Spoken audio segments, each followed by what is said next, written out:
Good afternoon, everyone. We're going to give it a couple more minutes for people to log on, and then we'll get started in just a minute.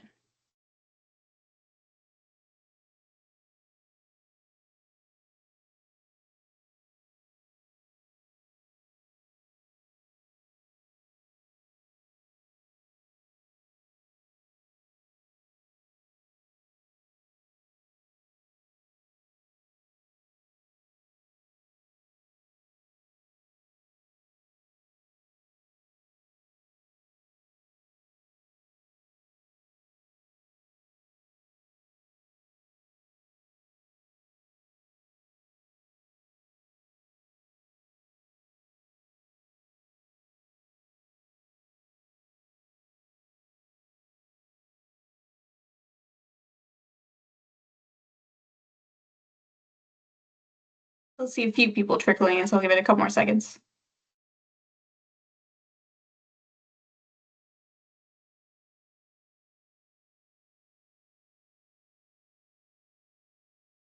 Okay, I think we're good. So good afternoon, everybody, and thank you for joining us today for this Transfer Talk Tuesday. Today we're going to hear from Jarrett, Maier, and Sean Mitchell from Sinclair Community College speak about their prison education program and the ways that justice-impacted students are supported at their institution. We are going to be keeping an eye on the chat, so feel free to put any questions in there, and we will definitely get them answered at the end. So for now, I'm going to turn it over to Jarrett and Sean. Thank you so much, and thank you for having us. I think we're going to start just with brief introductions. So my name is Jarrett Maier. I work for, of course, Sinclair Community College. I'm part of the prison program. I've been with the prison program since 2014. The program has actually been around, and we've been offering classes in the prison since the 1980s, which is something a lot of people don't know. But our program didn't really start taking off until a little after 2012. We are now serving, I think, somewhere around 2,000 students annually all over Ohio. And I started as a program assistant, and then now I'm moved into more of a reentry based role with my colleague Sean, who I'll let him take it over. I'm Sean. I'll take it over. So I came in with the expansion of Pell. Has a requirement for folks on the inside to have a reentry component. Luckily, Sinclair wanted to invest in that through having a staff member. So I joke all the time that I'm not a higher ed guy. I'm a reentry guy. I just work for them. But the reality is it does go hand in hand and works really well, as I think you'll see as we move on. But ultimately, I work with our students that are about to get released or once they get released, help navigate resources like housing, employment, navigating licensure. Maybe they need to keep their electric on or prevent themselves from getting evicted. What resources are available to them? Yeah, so one unique thing about Sinclair's prison education program is our reentry initiative, which consists of Sean and myself. We are still heavily involved with the actual prison education program. So we kind of act as the bridge from incarceration to post-incarceration. Sinclair offers classes in, I think right now, 16 prisons. We just got into Chillicothe Correctional Institution and London. So we're all over Ohio. Our program is designed with 2 or 3 primary pathways. We have business and entrepreneurship. They're different, but they're really similar. We have the correctional rehabilitation pathway and the culinary entrepreneurship pathway at 2 different prisons. So one thing that's important for both ODRC and Sinclair, ODRC being Ohio Department of Rehabilitation and Correction, is that the programs that we are offering these students, they're able to get into jobs in these fields. So we don't want to offer something that has a high barrier for people with criminal records. We want something that they're going to be able to make use of when they get out, and hopefully find that that well-paying job that is above the standard of living. So with our program, the way it's structured is we have the end pathway being a degree. So they work towards a 2-year associate degree, a degree that's available for all Sinclair students. However, within those degrees, there are kind of like steps. So you have short-term certificates that are embedded in the degree, and a one-year certificate in most of our pathways. So as they go, they are completing credentials. One great thing about that is it incentivizes them to keep going. So they don't have to, go to school for 2 years before they get something out of it. They can go take one class and get a chemical dependency counselor assistant certificate and be eligible for the CDCA license by just taking one class. So if they were to get out early, released early, or transferred to a prison that Sinclair's not at least they're coming with something. They're leaving with something in their hands that they can use when they get out to help them get a good paying job. And then Sean and I, of course, are available for if they wish to continue their education, if they're not able to finish while they're inside and they want to continue with Sinclair, I would act as their academic advisor post-release, so I can help them, navigate the enrollment steps, finish whatever classes they have left, and then hopefully, get them in the workforce or transferring for a bachelor's degree. Yeah, one thing I'll kind of jump in and talk about really is that connection where the credentials, specifically those certificates, really are helping students a lot, and helping our folks in that transition. A big part is, reentry work 10 years ago was us sitting down saying, here's what your resume needs to look like. Here's how you do a job interview. This is how you have to dress for it. Now that's really secondary. The largest barrier is housing, and I tend to lump transportation in with that.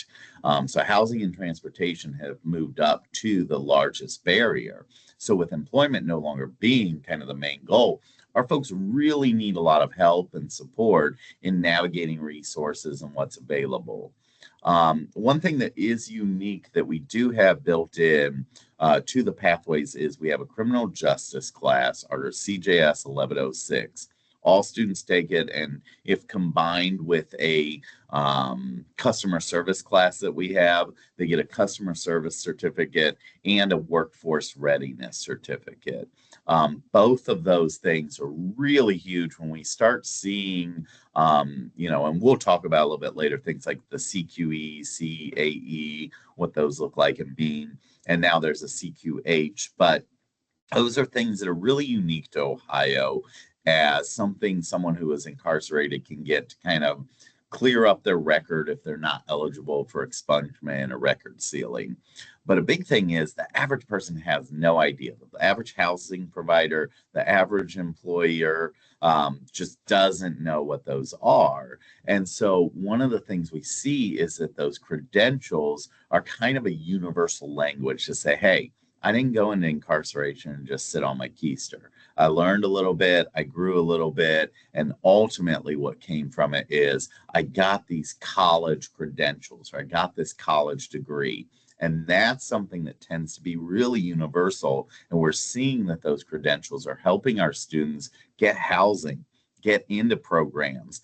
If they're getting denied, say, HUD housing because of they have a background or their felony record, we're seeing that having a lot of those credentials along with some of the bonus things they've done, programming, sobriety, letters of recommendation, they're getting those decisions, those denials overturned, and actually getting into housing programs. So it really goes twofold, and those credentials really help a student start to tell their story of who they are now versus who they were before. So one thing I would like to touch on, and Sean brought it up, is our transition skills class. It's the CJS 1106 that was initially created specifically for a prison program. The Ohio Department of Rehabilitation wanted a class that focused on how to successfully transition back into society once you get released. That class has expanded and is now available to regular Sinclair students if they go into a program that requires that class, as they put on the lens of someone that is coming out. So if they do want to be a case manager, they know, what kind of barriers they're going to have to navigate, and more importantly, how to navigate them. One great thing about this class that, again, all of our students do end up taking is Sean and I are guest speakers in that class. So we go to, all of our sites, and we will take up pretty much the whole 3.5-hour class. Where we talk about everything you could think of. We answer all their questions. Half of it, well, I'd say maybe 1/4 of it is me talking about continuing your education and like getting your credentials post-release, because we cannot provide them credentials while they're inside. We have to wait until they get out to get, the certificates and degrees they earn. And transferring, and what options are good, what kind of academic programs to stay away from, because they have high restrictions on certain felonies. And then the other 3/4 we'll be talking about reentry. Housing's huge, employment, of course, and just other common barriers. We also bring a former graduate who was a student while incarcerated at Dayton Correctional, and then she got out, graduated with her chemical dependency degree or addiction services degree at Sinclair, and then went on and now has a master's. She's a licensed social worker, but she's been incarcerated 3 different times. She gave birth while incarcerated. But now she's working as a program manager for a reentry program, one that has been nationally recognized as the model for this is what a county-based reentry program needs to look like across the nation. So we actually bring her in to talk with us because she has something that Sean and I don't have, which we don't have the, we call it a superpower to go in and, look our students in the face and say, look, we know what you've been through. I've been through it myself. We can't do that. However, she can. So that ability to relate is really powerful, and it really helps them, one, respect us, where we, we're not trying to fill in shoes or try to relate with something that we acknowledge we don't relate with. And we go at it through a lens of, look, we've worked with thousands of students that are coming out, and we've seen what works and what doesn't work. And we are just trying to give you the knowledge of, the best routes to go given your circumstances. One of the unique things that we have, and I'll talk a little bit about really what are some of the key topics that they want. And I think it's things that really any college, university, higher education, even really your local schools can adapt and bring in. But one of the things that's really nice for us is we do have that luxury of going in, not just Sinclair, but higher education in prisons in general. It's kind of this bubble within where you're allowed to be inquisitive, you're allowed to ask questions, you're allowed to say why, and it isn't taken as challenging. And so it creates that safe bubble that when Jarrett and I go in and get to present and talk, number one, our students have a face, they have a connection, they know, oh, those are those prison dudes. And so they'll know, or those reentry dudes. So when they call Sinclair and talk to our front desk to say, hey, I don't know, these 2 prison dudes came in. Or the reentry guys. Right? They're going to know who we are, and they're going to be able to instantly connect that student to us. And then they're going to make sure that they have a face and a name and a connection to, oh, I talk to them. Oh, I know them, even if I am across the state or even in a different state. One of the big things is most of our students are not coming back to Montgomery County where we are located. What I will say that's really helpful for our students and in those reentry presentations is when we start talking about some real life things that a lot of these folks have never dealt with or been incarcerated long enough to where things like technology and AI are pretty obvious, but some people have never had a cell phone yet, right? Some of our students are in a place too where this has come up recently. If I say, hey, here's a $40,000 a year job, do you want to take that? They're going to say instantly, yes, that's the greatest thing ever. But they don't have the concept, and they're really appreciative when that translates to a 19-something dollar an hour job, which if you're really looking for, Ohio livable wage is what, $22.75, I think, then technically you're still under that livable wage at $40,000.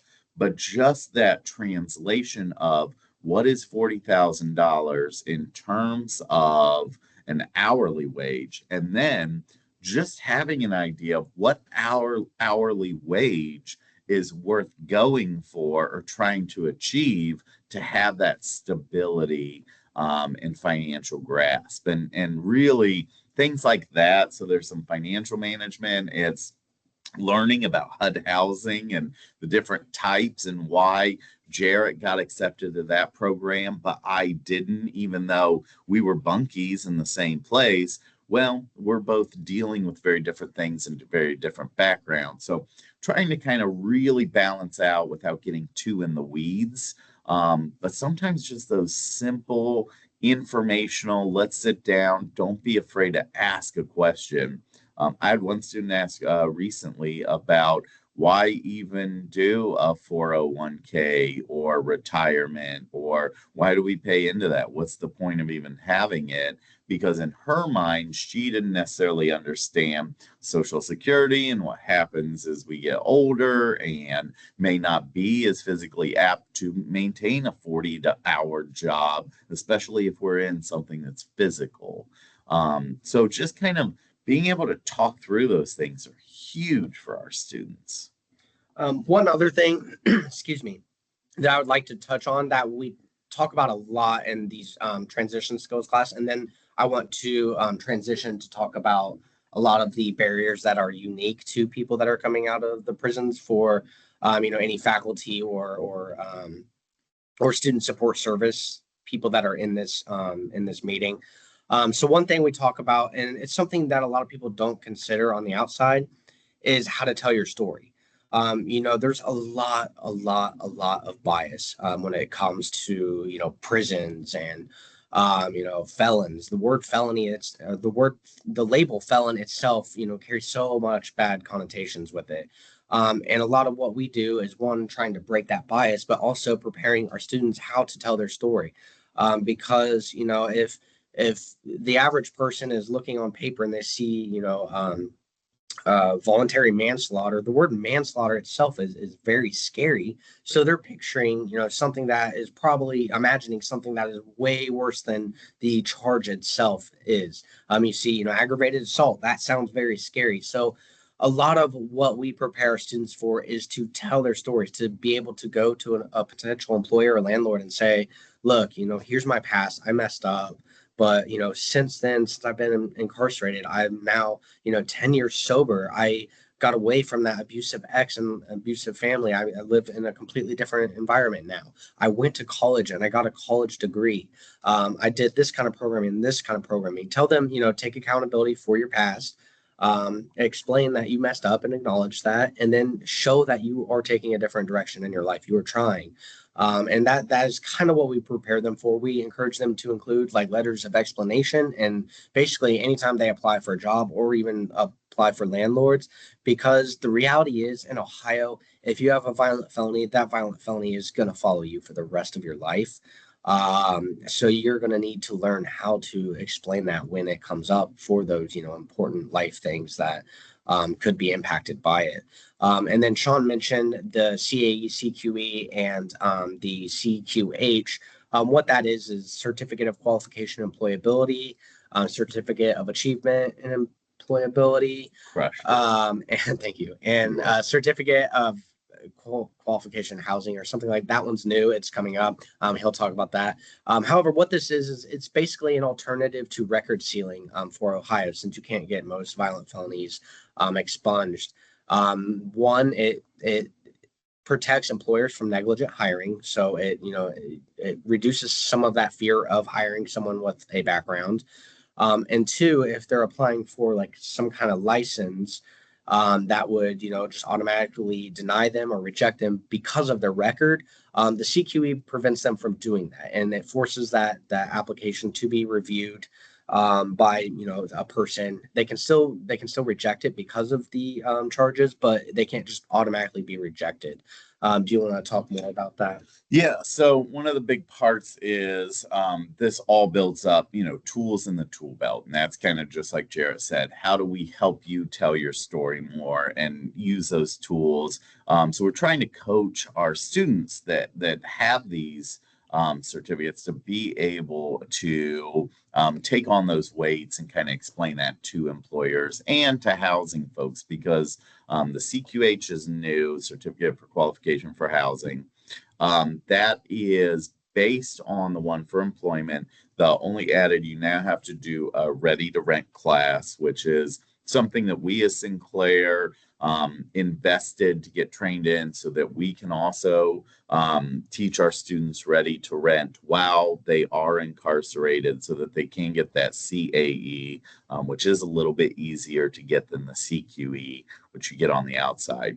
But if you have that ready to rent, then that plus the CAE, you automatically get the CQH, that certificate for housing. And what that does is, yet again, it helps kind of ease housing providers' worries of, am I going to be liable in a civil lawsuit? It also helps to demonstrate to that individual that, hey, I'm not the person I was when I walked into that site 10 years ago, right? Or when this crime even was committed, which might have been 15, 20 years ago. The big part of that too is when we are talking about barriers, and especially as Jarrett said, the certification, a big part of what our job is a lot of times is to kind of break some bad news to folks.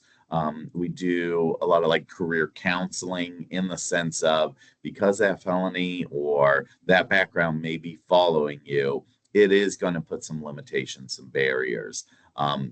A big example, any student that's interested in nursing, we kind of pretty much say, hey, let's look for a different route. That's probably not going to happen because the nursing board is extremely strict. And even if for some reason you are able to get through that, which I have yet to see anybody do that, then you have to get a hospital or a provider to hire you now. So here's a whole nother barrier. And for a lot of our students, it's talking to them and saying, okay, then what is it about nursing that you're interested in? And are there some adjacent pathways that might have some lower barriers and better options? One thing I will mention with that CQE, there are certain fields that really take that to heart. And a good example, I know real estate licensing, they will look, if you have that CQE and have shown some of those positive things, they're not an automatic no. We push a lot with the CDCA, just because that is really built for folks that have lived experience, that have been through issues with addiction, symptoms of mental health, or again, justice involvement. So that's really a big push, but we spend a lot of time with our students talking about, hey, what are some options that are going to lead you towards a career you want that's also going to be livable wage? And a lot of times we're telling students, don't enroll yet. I don't know if you want to talk about that. Yeah. Before we do, I do want to, let's actually talk about that. So yeah, with something we found, is there's a lot of barriers that we didn't really think about. And we found this as, students that were coming out that were, phenomenal students on the inside, straight A's, always on the dean's list, taking 5 classes every semester. They're coming out and they're failing. And the class, it's at first, I was wondering, oh my gosh, are the classes like easier? And they're doing the same content as students on the outside. And as we, started digging into it more, we found that there are several different factors that can be really big barriers for students coming out of prison, and continuing to be successful on the outside. I think the most glaring one would be halfway houses. A lot of students in Ohio do return to halfway houses. And while, the goal between a halfway house, or the goal of a halfway house, transitioning them from, being institutionalized to kind of institutionalized with, letting them get into the community a little more, and then, into the community, giving them that transition. The idea behind it is good. However, the execution is leaving a little wanting. That is a very good way to put it. Thank you. Yeah. So while it sounds good, and there's lack of funding, we can't, make it as ideal as possible because that's just not the reality of it. So we find that the vast majority of students that attempt to enroll while in halfway house for online classes, especially, they fail. And, I have a few examples. We had one guy that was at a halfway house that's close to Sinclair campus. He was doing everything right. He was on low restrictions, so they were allowing him to come to class. And somebody else got caught bringing in illegal substances, and they put the entire halfway house on restriction and wouldn't let him come to class anymore. So we had to withdraw him from classes for, some other guy bringing Suboxone to the halfway house, and it was completely out of his control, and it just wasn't fair.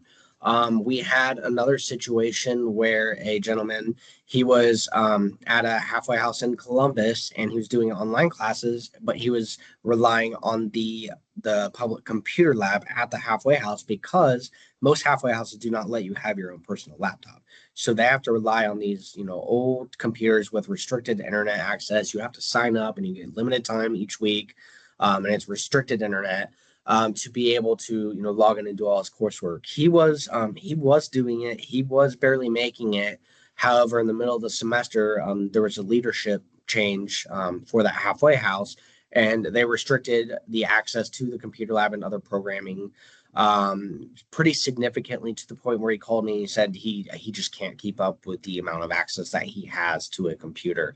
So again, we had to, withdraw him from his classes due to something completely out of his control.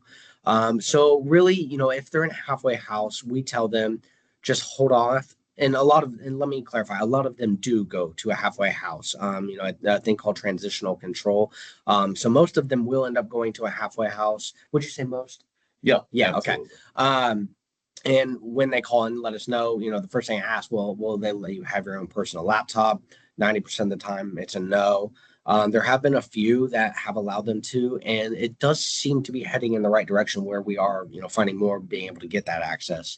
Otherwise, we tell them just hold off, focus on reentry, focus on getting your lives back together, getting a job, getting housing, reconnecting with your family, and then pick up once you're out of the halfway house and you've got your life back together. Because the last thing we want to do, even if they don't go to a halfway house, if they go home but they've been locked up for 20 years, things have changed drastically over the last 20 years. So, they're going to be reconnecting with their family, getting a life, health insurance, getting a job, looking for a job, housing. They got all kinds of stuff to worry about. And we don't want to add the stress of coursework, which is going to be different than how it is on the inside. We don't want that added stress on them when they're trying to take on everything else, because it is going to be overwhelming for most of them, especially if they've struggled with substance abuse. The last thing we want is to overwhelm them and leaving them prone to relapsing because they can't deal with everything they got going on. So we usually encourage students to hold off on that first semester post release, and we find that does lead to higher success. Did you have anything to add? I kind of went on a rant. No, I think the only thing that I would add is, if there is a college program looking for what are some best practices, a lot of it is, understanding. And I think one of the nice things about us is the two of us specifically work with students that have a background. Now, they don't have to be felony background. We do get students that have come through the courts or referrals of people that know, oh, those are the prison guys. Let's send them, Sinclair's got this program. But one of the nice things is we are able to help folks with those unique barriers, but also understand how do we help advocate for that student and maybe say, hey, you know what? The halfway house is telling you either do full-time work or full-time school or part-time of both. Focus on either part-time of both or just focus on full-time work. And being able to kind of help that student know that a lot of those decisions that they're going to have to make are going to have some consequences or barriers along the way. And how do we kind of make it as easy as possible? And a lot of that is maybe saying, don't come right now, like Jarrett said. But then also being that support for employers, being able to tell employers, hey, this person comes with a lot of support and positives, rather than all the ideas of the negatives that come with the background. Programs are invested. They have individuals willing to speak out on their name. So being involved, it's really helped our program really be as extensive in the services we provide, because we do advocacy. We are talking to groups like yourselves and doing these panels and doing Zooms, and we're pretty active in housing spaces and advocacy, reentry programs. We happen to live in Montgomery County, which I think is unique in that I'm a firm believer they really do have the best wraparound services and supports throughout the entire state and a lot of the nation that I've noticed so far. But one thing that I will say is Montgomery County does not have any type of halfway houses. They have a VOA for men, and that's it. And so because of that, not a lot of our students come back to this county. And I know we might want to wrap up in case there's some questions and so whatnot. So I don't know if you have any last minute thoughts or things. I just want to see if there are questions because I do want to make sure to give enough time. Are there a lot of questions, Jennifer? One in here that I will ask so far. Let me find it. So Kathy says, do you partner with OTCs, which are Ohio Technical Centers, to help incarcerated adults complete their Associate of Technical Studies degree through the OTC degree pathways? So I don't know that we do really. One thing that I will say we'll do, so we might have a student that starts in business there, and then they get out and say, hey, I want to be an electrician or a plumber, or I want to get my CDL. We'll point them towards programs that do that if Sinclair has something that works, but a lot of times, more often than not, we actually point them towards a lot of the trade programs that are out there, apprenticeships. We push a lot of people towards one of the contacts I give every student. There are three major contacts. Their County Reentry Coalition. ODRC has a person that covers the entire state. There's, I think, 8 regions and 8 staff. I give them the contact for their reentry person, and then their local Ohio Means Jobs contact. Those folks tend to have a lot of supports around what trade options are out there, how you can get paid while you're getting education, while you're working, apprenticeship. So we don't definitely go through just specifically the OTC, I think, but that's kind of our way of navigating for people that do say, hey, I'm looking to go a different route completely. A few questions. I'm sure you went over both of these things, but I was kind of clicking through different things in the Q&A, so I missed it. What is the most popular program that you see students enroll in? And then how long do you provide support after a student is on the outside? So I'll go ahead and answer that last question first. As long as they need us. I have been working here for 10 years, and I have students that I have been working with for 10 years, who, will still check in every once in a while. We've had students that, didn't contact us when they got out, and here they are 6 years later, like, hey, I'm ready. So yeah, I mean, we don't have a time limit, so I will continue working with them as long as they need help, and I think that goes for you as well. Yeah, the only thing I will add to that is simply that I kind of anticipated coming into this role that our jobs both would be a little more relational, but I notice a lot of my role is more transactional. Yeah. Hey, where's my local food bank? Where can I get support for housing? Where's some place to check in? I give them those pieces of information, or hey, go check these 3 places, reach out afterwards and let me know if any issues. And I may never hear back from them because they got what they needed there. Yeah, and I would be more relational because I am working with them over a period of time as their academic advisor, helping them, one, figure out their academic goals, plan to them, and then, work towards them and hopefully achieve them. I forgot the first question. The most enrolled. Oh, yeah. Okay. So right now, our most popular program would be the business management degree.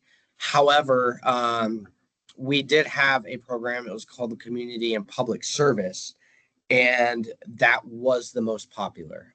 However, we had difficulty finding instructors to teach some of the classes all over the state. So we were only able to offer that class in a select number of institutions, and we were limited on the offerings. And then when Senate Bill 1 was passed, we did not meet the 3-year requirements, and we had to get rid of the program. So unfortunately, our most popular program is sunsetting it. Yeah. But the reason that was the most popular is because a lot of our students, they want to get into the helping profession. A lot of them want to be social worker, addiction counselors, because, have that experience. They've gone through it, and hopefully now they're in a better place, and they want to go back and help people that have been through what they've been through. And that was, I would honestly say, by far our most popular program. Absolutely. Two more questions in here. One is from Lori. A comprehensive list of suggested college programs for felons and ones to provide, like you explained about nursing, would help my work a lot. So I guess that's not really a question. It's just a... So we actually have when we go out to reentry fairs and reentry events where we're targeting, non-students, just people with felony records, about Sinclair. And, this has maybe an opportunity to help them get into the workforce. Overcome those barriers. We have a packet that's geared towards that population, where we list out all of the Sinclair programs that we offer, that we encourage people with felony records to go into, because they are lower restriction on finding jobs. Jennifer, I would be happy to send that to you. If you would be able to distribute it to everybody. Yeah, I can do that. And I'd even add to that, you have our contact information, so feel free to share that to all participants. Yes, please do. To reach out if they want. And I think with that, I'm gonna do a shameless plug. If you are an educator, you do teach, and you would be interested in teaching in prisons, we are looking for educators. We're all over Ohio.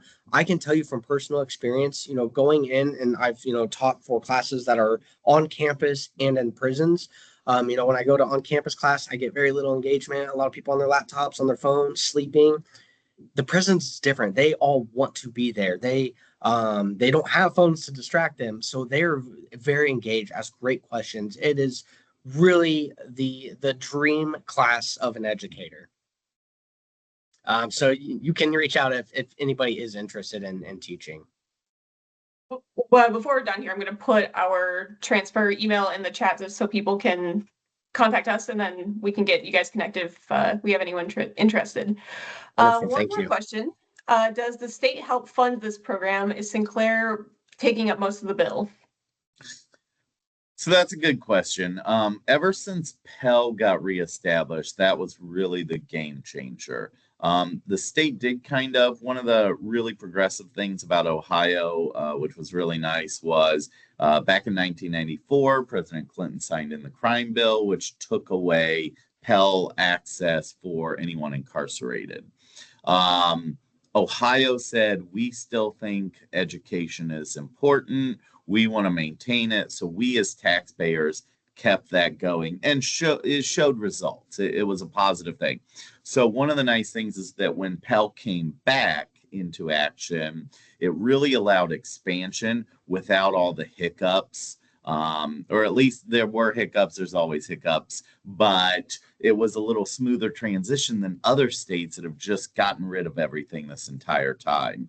So currently, it is not funded as much through the state as it was, but there are people that aren't eligible for Pell or have back issues or other concerns that the state still knew the importance of education for reentry, recidivism rates, long-term, successful, safer communities. So there's still some payment there, which is nice, but Sinclair also puts a big part because books, nobody's figured out books. So every time there's a new book, there's a $60,000 cost to Sinclair, or plus, $110,000 if it's, 2 volumes at, $100 each. So we're trying to be conscious on, which makes it really difficult sometimes for faculty and planning. I would tell anybody that wants to get into prison education, have a conversation first. It is a messy business. And I will add, with, Ohio sticking with, higher education prisons, Ohio has consistently been has had one of the best recidivism rates in the nation compared to other states. Recidivism being, we have less people coming out of prison going back to prison. Well, I don't see any. Oh, wait, maybe one. Oh, it's just Brittany saying, putting your contact info in the chat. Thank you, and she put she also put the our email address in there, so we can definitely get everybody connected, and we can send out that list of those programs to all the attendees today. But it seems like we're done with questions. So Jarrett and Sean, thank you so much for being here. Thank We you. really appreciated hearing all the great things that you guys are doing at Sinclair. And I think we're ready to wrap up. All right. Thank you, everybody. Thank you. Thank you.